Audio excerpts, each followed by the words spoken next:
আল্লাহ পাক তৌফিক দান করুন।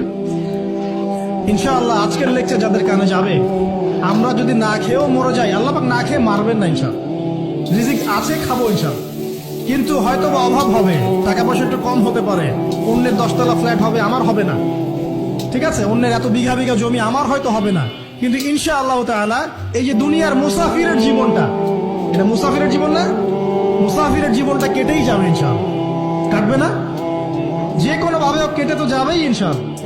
এই যে পরকালের জীবনটা একটা চেতনার শক্তি, জানেন, দুনিয়াতে যত বাধা বিপত্তি আসুক, গাল মন্দ খান, গিবত তহমত খান, কষ্ট হোক, নির্যাতন হোক, একটা বিষয় মনের মধ্যে শান্তি দেয়। কি শান্তি? যে এই দুনিয়ার জীবনটা তো আর চিরস্থায়ী নয়, এটা তো আর সারা জীবন থাকবে না। ইনশাআল্লাহ এই অবস্থা আস্তে আস্তে পরিবর্তন হয়ে যাবে। ফাইন্না মা'আল উসরি ইউসরা, পরকালে ইনশাআল্লাহ পাবো। দুনিয়াতে না পেলে কি হয়েছে, পরকালে পাবো ইনশাআল্লাহ। যুবক ভাই, এসব জেনা ছেড়ে দেন, আল্লাহ রাব্বুল আলামিন আপনার জন্য হুর রেখেছেন জান্নাত, ইনশাআল্লাহ পাবেন ইনশাআল্লাহ। এটা ছেড়ে দেন, সুদ ছেড়ে দেন, আল্লাহ পাক আপনার জন্য হাউজে কাউসার রাখছে ইনশাআল্লাহ, ঠিক আছে। অন্যায় পাপ ছেড়ে দেন, আল্লাহ রাব্বুল আলামিন আপনার জন্য জান্নাত রেডি করে রাখছে ইনশাআল্লাহ।